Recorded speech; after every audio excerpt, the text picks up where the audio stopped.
Hello students, welcome to my YouTube channel. Myself CMA Harsh Sompura.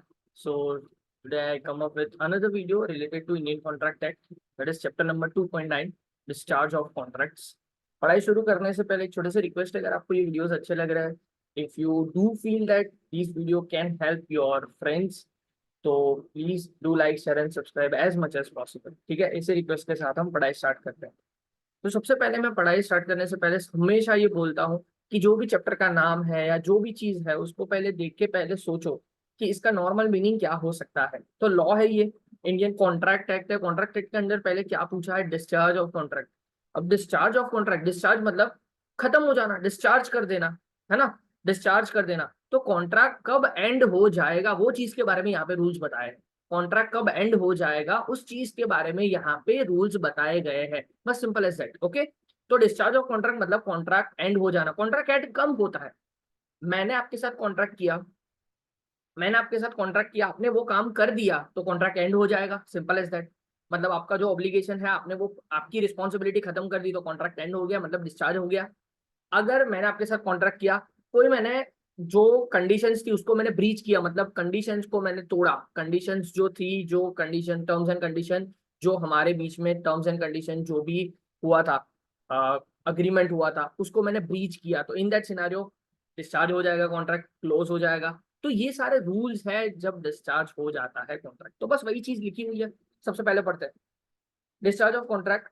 when the rights and obligation, क्या बोला है? when the rights and obligations created by contract come to end, जो भी rights and obligations जो भी है वो and हो जाते हैं ना जब भी, तब डिस्चार्ज हो गया कॉन्ट्रैक्ट। सिंपल है, मैंने आपके साथ कॉन्ट्रैक्ट किया कि मुझे एक्स वाई जेड काम करके दो, ठीक है। तो मेरा राइट है आपके पास से काम लेना, और आपका राइट है मेरे पास से, आपका राइट है मेरे पास से पैसे लेना, और आपका ऑब्लिगेशन है कि आपको मुझे काम देना है।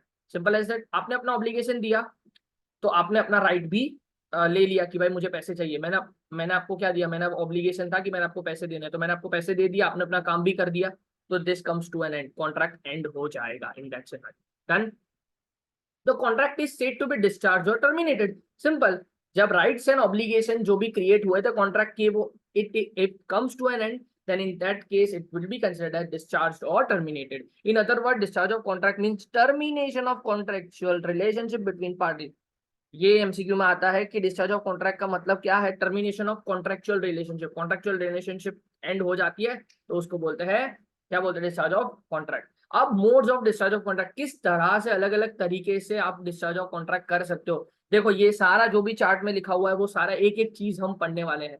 सबसे पहले हम स्टार्ट करने वाले हैं डिस्चार्ज बाय परफॉर्मेंस, ठीक है। तो ये चार्ट जो है वो पूरा हम पढ़ने ही वाले हैं। लास्ट में आप जब इसको देखोगे तो आपको पता चल जाएगा कि हाँ हमने एक एक चीज पढ़ ली। तो सबसे पहले हम स्टार्ट करने वाले हैं discharge by performance. Discharge by performance ये रहा। अब हम कॉन्ट्रैक्ट को कैसे एंड कर सकते हैं? या तो मैं आपके साथ मैंने कॉन्ट्रैक्ट किया, ठीक है, मैंने आपके साथ कॉन्ट्रैक्ट किया, मैंने आपको बोला कि एक्स वाई जेड मुझे सर्विस दे के खत्म करो ये कॉन्ट्रैक्ट को, तो आपने सर्विस दी, मतलब उसको क्या बोलेंगे? मैं एक्चुअली आपने परफॉर्म किया, एक्चुअली आपने परफॉर्म किया, और वो क्या हो गई? कॉन्ट्रैक्ट एंड हो गया। अगर आपने मुझे वो काम दे दिया, तो अगर एक्चुअल परफॉर्मेंस आपने दे दिया मुझे, तो वो कॉन्ट्रैक्ट टर्मिनेट हो जाएगा। या तो दूसरी चीज, अगर आपने अटेम्प्ट भी किया, आपने अटेम्प्ट भी किया कि मुझे परफॉर्मेंस देने के लिए आपने अपने पूरी कोशिश की कि मुझे आप परफॉर्मेंस दे पाओ, आपने अपनी कैपेसिटी से पूरा काम किया कि आप मुझे काम दे पाओ, उसको बोलते हैं टेंडर ऑफ परफॉर्मेंस या तो अटेम्प्टेड परफॉर्मेंस। अगर आपने मुझे काम दे दिया तो भी उसको बोलते डिस्चार्ज हो जाएगा परफॉर्मेंस। अगर आपने मुझे अटेम्प्ट किया, मतलब अटेम्प्ट किया परफॉर्म करने के लिए, आपने काम करने के लिए अटेम्प्ट किया, टेंडर ऑफ परफॉर्मेंस बोलते हैं। तो अगर काम करने की कोशिश भी की और उसका काम आपने अपनी कैपेसिटी से पूरा किया, तो इन दैट सिनेरियो वो भी क्या मान लिया जाएगा? Discharge of performance. चलो पढ़ते हैं पहले। Usual mode of discharge of contract में by actual performance. Actual performance मतलब क्या? जो काम कर लेते हो। Actual performance is the fulfilment of obligation arising from the contract by the parties to it in accordance with the terms of the contract. Terms of the contract, जो भी ए और बी के बीच में कॉन्ट्रैक्ट हुआ था, बी ने ए के लिए काम कर दिया, टर्म्स एंड कंडीशन सारी फॉलो हो गई, ए ने बी के पैसे दे दिए, दैट्स इट। तो बी ने जो ए के लिए काम किया उसको बोलते हैं actual performance, simple as that. तो क्या हो गया? ये कॉन्ट्रैक्ट डिस्चार्ज हो गया, सिंपल एज दैट। दोनों ने एक दूसरे के लिए काम किया, टर्म्स जो डिसाइड हुए थे उसके हिसाब से, तो इसको बोलते हैं एक्चुअल परफॉर्मेंस। दूसरा अटेम्प्टेड परफॉर्मेंस। अटेम्प्टेड परफॉर्मेंस समझना बहुत समझना जरूरी है। हाँ, टेंडर ऑफ परफॉर्मेंस बोलते हैं उसको। Offer of performance is also known as attempted performance और tender of performance. Offer of performance मतलब मैं ऑफर कर रहा हूँ सामने, मैं आपको बोल रहा हूँ कि मैं परफॉर्म कर रहा हूँ, मतलब मैं अटेम्प्ट कर दिया मैंने, तो उसको बोलते हैं tender of performance. A valid tender of performance is equivalent to performance. Valid tender, valid होना चाहिए, मतलब मैं जबरदस्त से आपके लिए काम कर दूं कोई, तो उसको डिस्चार्ज ऑफ कॉन्ट्रैक्ट नहीं माना जाता, वैलिड होना चाहिए वो चीज। इसके लिए एग्जांपल भी बहुत अच्छा दिया हो, देखो, A promise to deliver certain goods to B, A takes the goods to appointed date, appointed place during business hours, but B refuses to take the delivery of the goods. Thus, A has done what he has required to do under the contract. It is an attempted performance. इसका मतलब क्या, मैं बता देता हूँ। A और B के बीच में कॉन्ट्रैक्ट हुआ था। A ने B को बोला था, A ने B को बोला था कि मैं आपको गुड्स डिलीवर करूंगा, ठीक है। अब B का 9 to 5 का कुछ 9 to 5 का क्या हो जाएगा, 9 to 5 का बिजनेस आवर्स था और उसकी उसकी शॉप जो थी वो ओपन थी। ए जो है 2 बजे के बीच में गया होगा, 2 बजे गया वो, ठीक है। ये लो आपका गुड्स। तो उसने क्या किया, वैलिड अटेम्प्टेड परफॉर्मेंस किया, उसने अपना काम तो वैलिडली किया। हाँ जी सर, उसने अपना काम वैलिडली किया कि वो गुड्स लेके गया और सामने वाले पर्सन को एक वो क्या बोलते हैं कि एक रिक्वायर्ड टाइम के बीच में, और वैलिडली उसने क्या बोला कि ये लो आपका गुड्स। पर बी ने लेने के लिए मना कर दिया गुड्स को। तो अब यहाँ पे ए ने तो अपना काम पूरा किया ना सर, ए ने वैलिडली काम परफॉर्म कर दिया, तो उसको बोलते हैं अटेम्प्टेड परफॉर्मेंस। तो अगर वैलिड अटेम्प्टेड परफॉर्मेंस होगा तो भी डिस्चार्ज हो जाएगा कॉन्ट्रैक्ट। तो दो तरीके से डिस्चार्ज होता है, डिस्चार्ज बाय परफॉर्मेंस। अगर डिस्चार्ज बाय परफॉर्मेंस हो तो दो तरीके से डिस्चार्ज होता है। फर्स्ट डिस्चार्ज होता है actual performance and second discharge होता है अटेम्प्टेड परफॉर्मेंस। अटेम्प्टेड परफॉर्मेंस मतलब टेंडर ऑफ परफॉर्मेंस। अब आते हैं डिस्चार्ज बाय अग्रीमेंट। अब दो पार्टी होती है, दो पार्टी के बीच में अग्रीमेंट करके भी डिस्चार्ज ऑफ परफॉर्मेंस हो सकता है। अब इसका मतलब सर अग्रीमेंट करके कैसे, सपोज ए और बी दो पार्टी है, सपोज ए और बी दो पार्टी है। डिस्चार्ज बाय अग्रीमेंट का मतलब क्या है, डिस्चार्ज बाय अग्रीमेंट मतलब दो पार्टी है, दोनों पार्टी एक दूसरे के बीच में एक दूसरे के साथ अग्रीमेंट करके, एक दूसरे के साथ बातचीत करके, अगर पुराना वाले कॉन्ट्रैक्ट में कुछ चेंज करते हैं तो पुराना वाला कॉन्ट्रैक्ट खत्म हो जाएगा और एक नया कॉन्ट्रैक्ट क्या हो जाएगा, एग्जिस्टेंस में आ जाएगा। तो इन दैट सिनारियो उसको बोलते हैं डिस्चार्ज बाय अग्रीमेंट। उसको क्या बोलते हैं, डिस्चार्ज बाय अग्रीमेंट, की दोनों ने अग्री किया कि पुराना वाला हमारा जो कॉन्ट्रैक्ट है उसमें कुछ खामी है, उसके अंदर कुछ ना कुछ गलती है, या वो हमारी रिक्वायरमेंट फुलफिल नहीं कर रहा है, तो वो कॉन्ट्रैक्ट को मैं क्लोज करते हैं और उसके अंदर कुछ एडिशन करके कुछ नया कॉन्ट्रैक्ट बना लेते हैं। तो इन दैट सिनेरियो उसको बोलते हैं डिस्चार्ज बाय, मतलब कॉन्ट्रैक्ट एंड हो गया, राइट्स एंड हो गया, रिस्पॉन्सिबिलिटी एंड हो गई थ्रू अग्रीमेंट। तो इसके अंदर 5 पॉइंट है जो हमें समझने हैं। सबसे पहला है नोवेशन। नोवेशन, नोवेशन मतलब नया, ऐसा याद रखना, नोवेशन मतलब नया, नोवेशन मतलब नया, ओके। तो क्या है, अगर एग्जिस्टिंग कॉन्ट्रैक्ट के अंदर, अगर एग्जिस्टिंग कॉन्ट्रैक्ट को क्लोज करके एक नया कॉन्ट्रैक्ट हम बनाते हैं, क्या बोल रहा हूं, अगर एग्जिस्टिंग कॉन्ट्रैक्ट को क्लोज करके एक नया कॉन्ट्रैक्ट हम बनाते हैं तो उसको बोलते हैं नोवेशन, ठीक है। देखो, substitution of new contract in place of an existing contract, समझ आया। एक ओल्ड कॉन्ट्रैक्ट को क्लोज किया और उसकी जगह पे नया कॉन्ट्रैक्ट लेके आ गए, it is known as novation of contract. It discharges the original contract, पुराने वाले कॉन्ट्रैक्ट को वो डिस्चार्ज कर देता है, नया वाले कॉन्ट्रैक्ट अभी एग्जिस्टेंस में आ जाता है। द न्यू कॉन्ट्रैक्ट में be between the same parties और बिटवीन डिफरेंट पार्टीज। नया कॉन्ट्रैक्ट जो होता है वो सेम पार्टी के बीच में भी हो सकता है या डिफरेंट डिफरेंट पार्टीज के बीच में भी हो सकता है, पर पुराना वाला कॉन्ट्रैक्ट जो है वो डिस्चार्ज हो चुका है, ये हमें मान लेना है यहाँ पे। Novation can take place only with the consent of all parties, ये बहुत इंपॉर्टेंट एमसीक्यू है। उन्होंने बोला है कि नोवेशन जो है, नोवेशन कैसे टेक्स प्लेस करता है, नोवेशन सारी पार्टी अगर एक कंसेंट देगी कि हाँ हम नोवेशन करने के लिए तैयार हैं तो ही नोवेशन होगा, वरना नहीं होगा, ओके। एग्जांपल है, A owes money to B under a contract, it is agreed between A and B and C that B should accept C as his debtor. A, देखो पहले ए को मनी देना था बी को, ठीक है, पहले ए को मनी देना था बी को। अब ए बी एंड सी तीनों ने मिलकर डिसाइड कर लिया कि B should accept money from C, मतलब अब बी जो है वो किसको डेटर बना लेगी, सी को इंस्टेड ऑफ ए, मतलब पूरा कॉन्ट्रैक्ट ही चेंज हो गया। पहले बी का डेटर कौन था, ए था, अब बी का डेटर सी हो गया, तीनों ने ये एक्सेप्ट किया, मतलब सारी पार्टी जितनी इन्वॉल्व है सबने ये एक्सेप्ट कर दिया। तो अब देखो इंस्टेड ऑफ ए बोल दिया, देखो A owes money to B under a contract, It is agreed between A, B, and C that B should accept C as his debtor instead of A. The old debt of A and B is at the end, and the new debt of C to B has been contracted. नया debt आ गया. There is novation involving change of parties. Novation कैसा था? ये change of parties का novation था. New contract आ गया और existing contract क्या हो गया?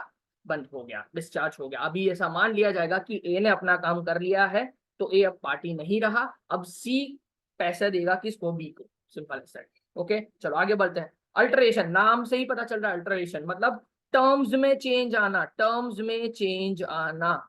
Simple as that. अगर कॉन्ट्रैक्ट है और कॉन्ट्रैक्ट के टर्म्स के अंदर एक या दो टर्म्स होंगे, वो टर्म्स के अंदर चेंज कर रहे हो आप, तो इन दैट सिनेरियो वो भी discharge of performance, discharge by agreement. दोनों ने अग्री किया कि हम हमारे टर्म्स एंड कंडीशन में कुछ चेंज करते हैं, तो पुराना वाला जो कॉन्ट्रैक्ट है वो चेंज हो जाएगा और नया वाला कॉन्ट्रैक्ट अल्टरेशन के साथ अब एक्जिस्टेंस में आ जाएगा. इसी वजह से इसको बोलते हैं अल्टरेशन.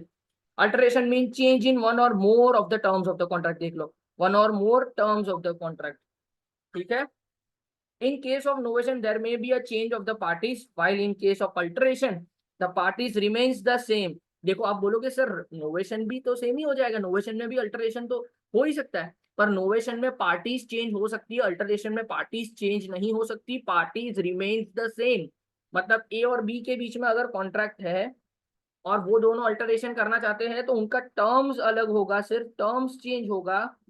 पार्टीज तो दोनों सेम ही रहेगी, parties would be same, but there is a change in the terms of the contract. Example, a change in any dates existing in the document, including the date of execution, which revises the time frame under which the duties of the contract will be performed. इसका मतलब क्या? Example क्या है? देखो कि अगर आपके contract के अंदर डेट लिखी हुई है कि कौन सी डेट के ऊपर परफॉर्म करना है, वो डेट अगर चेंज हो गई, तो अगर वो डेट अगर चेंज हो गई है, डॉक्यूमेंट सबमिशन की डेट अगर चेंज कर दी, तो आपने टर्म्स चेंज कर दिया. तो अगर आपने टर्म्स चेंज कर दिया तो उसको बोलते हैं पुराना वाला जो टर्म्स है उसको आपने छोड़ दिया, डिस्चार्ज कर दिया, अब नए वाले टर्म्स को आपने एंटर कर दिया, तो उसको भी बोलते हैं डिस्चार्ज बाय अग्रीमेंट. अग्रीमेंट के थ्रू आपने डिस्चार्ज किया, पर उसके अंदर भी अल्टरेशन किया. फिर आता है रेसिशन. रेसेशन, ठीक है. रेसिजन का मतलब क्या? Cancellation. Simple as that. Rescission मतलब आप कॉन्ट्रैक्ट को कैंसिल कर दो. आपने अग्री किया, दोनों के बीच में अग्रीमेंट हुआ कि अब ये कॉन्ट्रैक्ट हम कैंसिल कर देते हैं, आगे कुछ करने की जरूरत नहीं है. तो अगर दोनों ने मिलकर रेसिजन कर दिया, दोनों ने मिलकर ऐसा बोल दिया कि ये कॉन्ट्रैक्ट एंड हो जाएगा, तो डिस्चार्ज बाय अग्रीमेंट ही हुआ ना. दोनों ने अग्री किया कि अब ठीक है हम कैंसिल कर देते हैं कॉन्ट्रैक्ट को, तो इन दैट सिनेरियो इसको भी बोलते हैं डिस्चार्ज बाय अग्रीमेंट. तो रेसिजन means cancellation. All or some of the terms of the contract में be cancelled. Rescission results in the discharge of the contract. Rescission क्या होता है? सारे टर्म्स या कॉन्ट्रैक्ट ही सीधा कैंसिल हो जाता है. All or some of terms of the contract में be cancelled. Rescission results in discharge of contract. ये एमसीक्यू में आता है कि रेसिजन क्या होता है? डिस्चार्ज ऑफ कॉन्ट्रैक्ट कर देता है, सीधा सीधा डिस्चार्ज करवा देता है. रेमिशन मतलब क्या? कम परफॉर्मेंस लेना. आपने ऐसा सोचा, रेमिशन मतलब क्या? सपोज ए कुछ परफॉर्मेंस, ए को कुछ गुड्स प्रोवाइड करने थे, ए को कुछ गुड्स प्रोवाइड करना है बी को, ऐसा अग्रीमेंट हुआ था. अब ए को कुछ प्रॉब्लम आ गया, ए के पास गुड्स कम हो गए, तो ए ने बी को बोला कि देख भाई, पहले मैं तुझे 5,000 यूनिट देने वाला था, अब कुछ प्रॉब्लम आने की वजह से मैं तुझे अब 3,000 यूनिट ही दे सकता हूं. तो मतलब एक्चुअल परफॉर्मेंस से कुछ कम परफॉर्मेंस देना. ठीक है, एक्चुअल परफॉर्मेंस से कुछ कम परफॉर्मेंस देना. तो इन दैट सिनेरियो उसको बोलते हैं रेमिशन बोलते हैं. तो आपने डिस्चार्ज, अब ए ने बोल दिया कि बी को कि देख भाई मेरे पास 3,000 यूनिट ही है अभी, तो 3,000 यूनिट अभी ले ले.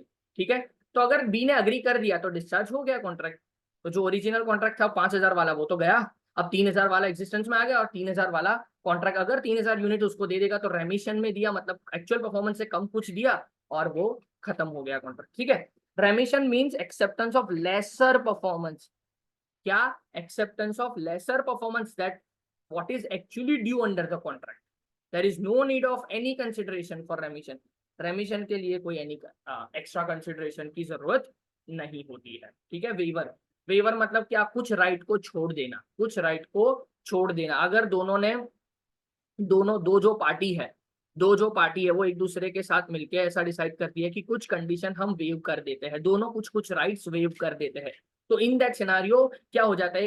राइट्स वेव किए तो नया कॉन्ट्रैक्ट बन जाता है. तो अगर नया कॉन्ट्रैक्ट बना तो इन दैट सिनेरियो वो क्या हो जाएगा? डिस्चार्ज हो जाएगा, पुराना वाला डिस्चार्ज हो जाएगा. तो waiver means giving up of or forgoing certain rights. When a party agrees to give up its rights, the contract is discharged. Simple as that. तो वेवर में भी क्या हो जाता है, कॉन्ट्रैक्ट डिस्चार्ज हो जाता है. वेवर में भी क्या हो जाता है, कॉन्ट्रैक्ट डिस्चार्ज हो जाता है. Again MCQ. ओके, एग्जांपल देखो. ए promises to paint a picture of B. B afterward forbids him to do so. A is no longer bound to perform the promise. A ने प्रॉमिस किया था B को कि एक पिक्चर ड्रॉ करेंगे, पर B afterward forbids him to do so. B उसको फिर पिक्चर बनाने के लिए ना बोल रहा था, फॉरबिड कर दिया, उसने बोल दिया ना, तो उसने अपना राइट छोड़ दिया. तो अगर उसने अपना ही राइट छोड़ दिया तो फिर इन दैट सिनेरियो सामने वाला पर्सन परफॉर्म कैसे करेगा. तो राइट छोड़ दिया तो इन दैट सिनेरियो वो डिस्चार्ज हो गया, परफॉर्मेंस वापस फिर परफॉर्मेंस करने की बारी नहीं आएगी. डन है. Discharge by lapse of time. नाम से ही पता चल रहा है, discharge by lapse of time. अगर कोई कॉन्ट्रैक्ट एक रीजनेबल टाइम पीरियड के बाद भी परफॉर्म नहीं हो पाया तो इन दैट सिनेरियो डिस्चार्ज क्या हो जाएगा, इन दैट सिनेरियो वो टाइम डिस्चार्ज हो जाएगा. एक सिंपल बात बोलूं कि ए और बी के बीच में कॉन्ट्रैक्ट है. ए और बी के बीच में कॉन्ट्रैक्ट है. बी ने बोला था कि मुझे 20 अप्रैल तक मुझे हमारा कार्ड प्रिंट करके दे देना. ठीक है, बी ने ए को बोला था कि मुझे 20 अप्रैल तक अपना कार्ड मुझे प्रिंट करके दे देना. बोला था ऐसा कार्ड प्रिंटिंग का काम होगा. ए ने बी को 20 अप्रैल तक कार्ड प्रिंट करके नहीं दिया तो टाइम लैप्स हो गया. रीजनेबल टाइम जो फिक्स किया था टाइम पे परफॉर्म नहीं हो पाया. तो अगर टाइम पे परफॉर्म नहीं हो पाया तो वो डिस्चार्ज हो जाएगा, वो कॉन्ट्रैक्ट खत्म हो जाएगा. और फिर 21 तारीख के जैसे ही 21 हो जाएगी वो काम खत्म हो जाएगा, वो कॉन्ट्रैक्ट खत्म हो जाएगा. इन दैट सिनेरियो ऐसा मान लिया जाएगा कि टाइम लैप्स हो गया. Simple as that. तो जैसे ही कॉन्ट्रैक्ट कोई हुआ, एक रीजनेबल टाइम लैप्स हो जाता है, तब तक आप परफॉर्म नहीं कर पाओगे वो जो ऑब्लिगेशन है उसको. तो इन दैट सिनेरियो वो डिस्चार्ज हो जाएगा वो कॉन्ट्रैक्ट. ठीक है, तो इसी वजह से कॉन्ट्रैक्ट डिस्चार्ज कैसे हो सकता है, लैप्स ऑफ टाइम की वजह से भी डिस्चार्ज हो जाता है, टाइम खत्म हो जाना. Every contract must be perform with in a fixed और रीजनेबल पीरियड. फिक्स्ड और रीजनेबल पीरियड के अंदर परफॉर्म होना ही चाहिए.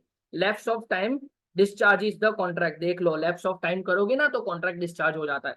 In Indian, limitation has prescribed the period within which the existing right can be enforced in court of law. Example, if a creditor does not file a suit within 3 years of debt. देखो, एक date है, अगर एक creditor है वो debtor के ऊपर 3 साल खत्म हो गए फिर भी वो केस नहीं कर रहा है उसको कि वो मुझे पैसे नहीं दे रहा है, तो 3 साल के बाद वो केस नहीं कर सकता. The debt becomes time barred. Time barred मतलब अब वो डेट ही नहीं रही. He is deprived of his legal remedy खत्म हो जाएगी. 3 साल तक में आपको बता देना पड़ेगा कि वो मेरा डेटर है, वो पैसे नहीं अगर रीजनेबल टाइम खत्म हो गया 3 साल तक आपने केस नहीं किया तो 3 साल के बाद अब केस नहीं कर सकते आप, क्योंकि आपने रीजनेबल टाइम को खो दिया है. That's it, lapse of time. तो अब आपका नहीं हो पाएगा काम. That's it. Discharge by operation of law. Discharge by operation of law एक सिंपल है. लॉफुली डिस्चार्ज कैसे हो सकता है, अगर कॉन्ट्रेक्चुअल पर्सन जो है, अगर एक पर्सन जो है ए और बी के बीच में कॉन्ट्रैक्ट हुआ था, ए ने कुछ परफॉर्म करने के लिए रिस्पॉन्सिबिलिटी ली थी. ए ने रिस्पॉन्सिबिलिटी ली थी कि मैं आपको गुड्स परफॉर्म करके आपको दे दूंगा मैं. ठीक है, तो अगर ए की डेथ हो गई तो क्या ए का परफॉर्मेंस कोई कर पाएगा, क्या नहीं कर पाएगा. तो in that scenario discharge by operation of law. Lawfully कैसे, डेथ. पहला तो डेथ है कि अगर पर्सन की डेथ हो गई, कॉन्ट्रेक्चुअल अग्रीमेंट जितने किया था, तो डेथ हो गई ना, तो सिंपल डेथ की वजह से वो कॉन्ट्रैक्ट क्या हो जाएगा, टर्मिनेट हो जाएगा. In contracts involving personal skill of ability. बहुत इंपॉर्टेंट है ये चीज जो मैं बोल रहा हूँ, पर्सनल स्किल. एक ही यहाँ पे पर्सनल स्किल अवेलेबल है, पेंटिंग करके देना है, उसको कुछ गाना गाना है, तो ये सारी चीज है. पर्सनल स्किल या एबिलिटी इन्वॉल्व होती है. और अगर वो जो पर्सन जिसने रिस्पॉन्सिबिलिटी एक्सेप्ट की थी वो मर जाएगा तो इन दैट सिनेरियो वो कॉन्ट्रैक्ट टर्मिनेट हो जाएगा. पर कब personal skill and ability involve है, that terminates the contract. In other word, the right and ability of the deceased person will be pass on his legal representatives. Simple है. Other is in any other case, मतलब suppose A और B है, यहाँ पे कोई personal skill या ability कुछ involve नहीं है, तो ए मर गया ना तो ए का रिप्रेजेंटेटिव कोई सी होगा ना, तो बी जो है वो सी के पास से परफॉर्मेंस चार्ज कर सकता है. पर अगर पर्सनल स्किल या वो चीज अवेलेबल होगी अबिलिटी इन्वॉल्व होगी, तो जैसे ही वो पर्सन मर गया, डिस्चार्ज हो गया कॉन्ट्रैक्ट, फिर कॉन्ट्रैक्ट एग्जिस्टेंस में नहीं आएगा। इंसॉल्वेंसी सिंपल है। इंसॉल्वेंसी भी क्या होता है, प्रॉमिसर है, ए ने प्रॉमिस किया बी को कि मैं आपको परफॉर्म करके दूंगा, अब ए इंसॉल्वेंट हो गया तो ए परफॉर्म करने के लिए लायक ही नहीं रहा, ही कैन नॉट परफॉर्म, तो इन दैट सिनेरियो डिस्चार्ज हो जाएगा contract. The insolvency of promisor discharge is the contract, the promisor is discharge from all liability incurred prior to his adjudication, simple as that. Okay, तो अगर insolvency हो गई तो in that scenario वो भी discharge हो जाएगा, कॉन्ट्रैक्ट अब नहीं रहेगा। Unauthorized material alteration, unauthorized material alteration, अब ए और बी के बीच में कॉन्ट्रैक्ट हुआ था, ठीक है, बी ने कॉन्ट्रैक्ट के टर्म्स के अंदर कंसेंट के बिना चेंजेस कर दिया, कॉन्ट्रैक्ट के टर्म्स के अंदर चेंज कर दिया, चेंज मतलब क्या, डेट ऑफ पेमेंट चेंज कर दी उसने, फिर परफॉर्मेंस की डेट चेंज कर दी उसने, तो ये मटेरियल अल्टरेशन बोलते हैं, इसको अल्टरेशन बोलते हैं कि आपने टर्म्स को अल्टर कर दिया, किस दिन को पेमेंट करना है, किस दिन को परफॉर्म करना है, ये सारी चीजें आपने चेंज करवा दी without consent of other person. तो अगर ये सारी मटेरियल अल्टरेशन मतलब जो इंपॉर्टेंट अल्टरेशन कर दिया आपने, तो उसको बोलते हैं unauthorized alteration of, unauthorized alteration of important matters. तो इंपॉर्टेंट मैटर्स को अपने अनऑथोराइज्ड आपने अल्टरेशन करवाया, तो इन दैट सिनेरियो क्या हो जाएगा, वो टर्मिनेट हो जाएगा, डिस्चार्ज हो जाएगा कॉन्ट्रैक्ट, फिर नहीं आएगा वापस वो contract. Material alteration in terms of the contract without the consent of the other party discharges the contract, जो मैंने बोला। Change in the amount of money to be paid, कितना पेमेंट करना है, वो पेमेंट की date, place of payment etcetera are example of material alteration. ये सारी चीज अगर आप मटेरियल चेंज कर रहे हो तो इन दैट सिनेरियो आपको क्या करना पड़ेगा, वो डिस्चार्ज हो जाएगा। ये सारी चीज आपको कंसेंट के अलावा आप चेंज नहीं कर सकते। Merger, when inferior rights of a person under a contract merge with superior right under a new contract, the contract with inferior right will come to an end। इसका मतलब क्या है, सिंपल बोलूं ना, तो आपके पास एक पहले कोई राइट था कॉन्ट्रैक्ट का, आपके पास एक पहले राइट था, अब एक और राइट इसके अंदर आ जाता है, एक और राइट मतलब बड़ी रिस्पॉन्सिबिलिटी आ जाती है, तो वो छोटी रिस्पॉन्सिबिलिटी वाला जो कॉन्ट्रैक्ट था वो खत्म हो जाएगा। इसे एग्जांपल आपको दूं ना, तो एक लेक्चरर है या तो कोई पार्ट टाइम जॉब कर रहे हो, आप कहीं पे पार्ट टाइम जॉब कर रहे हो, तो आपकी रिस्पॉन्सिबिलिटी पार्ट टाइम जॉब वाली है, लेकिन पार्ट टाइम जॉब करते करते आपको उन्होंने एक बड़ी सी रिस्पॉन्सिबिलिटी वाली जॉब ऑफर की और उन्होंने बोला कि अब फुल टाइम आपको काम करना है, तो जैसे ही आपने वो एक्सेप्ट किया, तो आपने क्या किया, छोटा वाला काम और बड़े वाले काम को मर्ज कर दिया, तो छोटे वाला काम जो है आपका, जो पार्ट टाइम वाला जो काम है, वो अब क्या हो गया, बड़े वाले काम के साथ मर्ज हो गया, छोटा वाला काम जो है वो डिस्चार्ज हो गया, अब फुल टाइम जॉब आपका मेन काम हो गया। इसी वजह से उसको मर्ज बोलते हैं, मर्ज कर दिया, तो छोटा वाला जो काम आपने किया था, पार्ट टाइम वाला जो काम किया था, वो अब डिस्चार्ज हो जाएगा। तो देखो वही चीज है, इन illustration where a part-time lecturer is made full-time lecturer, merger discharges the contract of part-time lecturer, part-time lecturer का contract discharge हो जाता है। discharge by breach of contract, breach of contract मतलब breach, आपने क्या किया, कोई कंडीशंस ब्रीच की होगी, कॉन्ट्रैक्ट ब्रीच किया होगा, कोई ऑब्लिगेशन आपने किया, failure to meet the obligations, आपने ऑब्लिगेशन, मैंने बोला ना कि 10 तारीख का काम था, आपने 15 तारीख को किया, तो वो ब्रीच ऑफ कॉन्ट्रैक्ट बोलते हैं। ब्रीच मतलब क्या, कुछ ना कुछ कंडीशन को तोड़ना, तो अगर आपने डिस्चार्ज कॉन्ट्रैक्ट में कोई भी कंडीशन ब्रीच की, तो वो कॉन्ट्रैक्ट डिस्चार्ज हो जाएगा। Breach means failure of party to perform his obligation under a contract. एकदम सिंपल मीनिंग अगर बताऊं, ब्रीच का सिंपल मीनिंग बताऊं तो failure of party to perform the obligation. A ने बी को प्रॉमिस किया था कि मैं आपको लिए एक्स वाई जेड कोई भी चीज परफॉर्म करके दूंगा, ए फेल हो गया परफॉर्म करने के लिए, तो इन दैट सिनेरियो उसको बोलते हैं breach of contract. Breach brings end to obligation created by the contract. Breach सीधा क्या कर देता है, एंड टू ऑब्लिगेशन, ब्रीच सीधा क्या कर देता है, डिस्चार्ज कर देता है कॉन्ट्रैक्ट को। Example, where A contracts with B on 15th July 2022 to supply 10 bales of cotton for specified sum on 14th August 2022. On 13th July, informs B that A informs B that he will not be able to supply the said cotton on 14th August 2022. There is an express rejection of the contract. Simple है, देखो 15 तारीख को उन्होंने क्या किया था, contract किया था कि उनको 10 बेल्स चाहिए, 10 बेल्स ऑफ कॉटन चाहिए उनको, ठीक है, on specified date 14th of August. 30 जुलाई को ए ने इन्फॉर्म किया बी को, 30 जुलाई को ए ने इन्फॉर्म कर दिया कि देखो भाई, मैं आपको गुड्स नहीं प्रोवाइड कर सकता, तो अगर 30 तारीख को एक्सप्रेसली उसने बोल दिया कि मैं अपना ऑब्लिगेशन फुलफिल नहीं कर सकता, तो उसने ब्रीच ऑफ कॉन्ट्रैक्ट कर दिया, इसी वजह से ये कॉन्ट्रैक्ट एंड हो गया, दैट्स इट। ऑब्लिगेशन जो है क्रिएट हो गया, वो ब्रिंग्स टू एन एंड। तो सामने से बोल दिया ना भाई उसने कि अब मैं नहीं काम कर पाऊंगा, अब मैं फेल हो गया, मैं नहीं काम कर पाऊंगा, आपका जो आपने जो 14 तारीख को जो मुझे बोला है काम करने के लिए वो नहीं कर पाऊंगा, तो इन दैट सिनेरियो इसको बोलते हैं ब्रीच ऑफ कॉन्ट्रैक्ट। एक दूसरा एग्जांपल है where A agrees to sell his white horse to B for 50,000 on 10th of August 2022, but he sells this horse to C on 1st August 2022. The anticipatory breach has occurred by the conduct of the promiser. ए ने पहले promise किया B को कि आपको मैं 50,000 में एक horse बेचूंगा 10th of August को, लेकिन 1st August तो वो भाई ने किसी और को, सी नाम के बंदे को यही हॉर्स बेच दिया। तो मतलब ये क्या हो जाएगा, एंटीसिपेटरी ब्रीच ऑफ कॉन्ट्रैक्ट। इसको बोलते हैं कि हमें पता चल गया कि अगर यही हॉर्स किसी और को आपने बेच दिया तो 10 दिन के बाद ये हॉर्स किसी बी को कैसे बेच पाओगे आप, तो आपने अब ब्रीच कर दिया कॉन्ट्रैक्ट को, आपने क्या कर दिया, आप फेल हो जाओगे, आप अब परफॉर्म नहीं कर पाओगे, आप क्या हो जाओगे, फेल हो जाओगे। तो जैसे ही आप फेल हो जाओगे तो इन दैट सिनेरियो उसको बोलते हैं डिस्चार्ज ऑफ कॉन्ट्रैक्ट, मतलब बाय ब्रीच। ठीक है, ब्रीच कर दिया आपने contract. Discharge of impossibility of performance, आपका परफॉर्मेंस अगर इम्पॉसिबल हो जाता है तो भी वो तो कॉन्ट्रैक्ट क्या हो जाता है, डिस्चार्ज हो जाता है। सिंपल है, देखो एग्जांपल देखो, A and B wanted to marry each other before the time fixed for marriage. A goes mad, the contract becomes void. Impossible हो जाता है ना। A और B ने क्या किया था, अग्रीमेंट किया था कि हम दोनों एक दूसरे के साथ शादी करेंगे एक फिक्स पीरियड के, 15th of August मान लेते हैं, 15th of August को, लेकिन 10th of August के दिन ए गोज मैड, तो अब क्या हो गया, परफॉर्मेंस इम्पॉसिबल हो गया। ठीक है, तो परफॉर्मेंस, अब पागल के साथ कौन शादी करेगा, सिंपल है ना।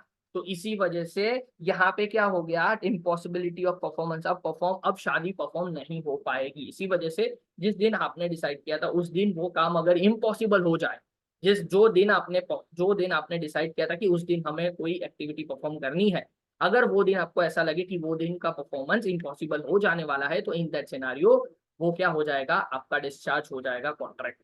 तो impossibility of performance result in discharge of contract, an agreement which is impossible is void। agreement जो हुआ है आपका, जो impossible हो जाता है, it becomes void because law does not compel to impossible things, simple as that। तो इतना हमारा डिस्चार्ज ऑफ कॉन्ट्रैक्ट था। देखो अब ये चार्ट के अंदर आप देखोगे तो सारी चीज हमने पढ़ ली, ये चार्ट की सारी चीज हमने पढ़ ली है। Discharge by agreement, discharge by lapse of time, discharge by operation of law, discharge by impossibility of performance, discharge by breach of contract, सारी चीजें हमने पढ़ ली।